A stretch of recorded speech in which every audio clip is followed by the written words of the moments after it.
नवीन पट्टनायक आज सकाळे 2.5 घंटार मीटिंग जेतेबेले नेउथिले सेतेबेले चिंता करा जाउथिला जे एई स्थान रे काहाकू प्रार्थी कराजिवो।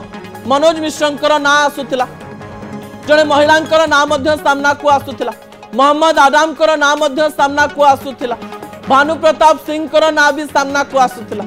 किंतु एई स्थान रे गोटे छोटिया समस्या थिला। दर्शक बंधु, ए छोटिया समस्यार समाधान पाई नवीन पट्टनायक एते बड़ स्ट्रैटेजी खेली थाई पारंती बोली आलोचना करा जाउछि। कुआ जाउछि जे जदि राजेंद्र ढोलकियांकर पुओंकु बिजु जनता दल रखिबा पाई चाहि थांता ता अलगा कथा। राजेंद्र ढोलकियांकर पुओ जय ढोलकिया बिजु जनता दल रे मिसिबा परे बिजु जनता दल रे गोटे हलचल हिछि, कारण सही स्थान रे प्राय 4-5 जन नेता निजकु बड़ नेता बा आशाई बोली भाबी दैछन्ति, किंतु कहार दबदबा सेतिकी नाही जेतिकी राजेंद्र ढोलकिया परिवार रहितिला।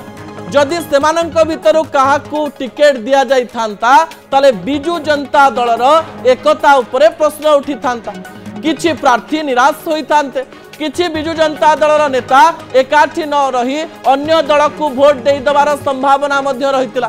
तबे बिजु जनता दलर भोट को यूनाइटेड करिबा पाई नवीन पट्टनायक स्ट्रैटेजी करिथाई पारंती बोली कहा जाउछि एवं एई स्ट्रैटेजी रो अंशविशेष बिजु जनता दल जने नेत्री को सही स्थान रे प्रार्थी कला।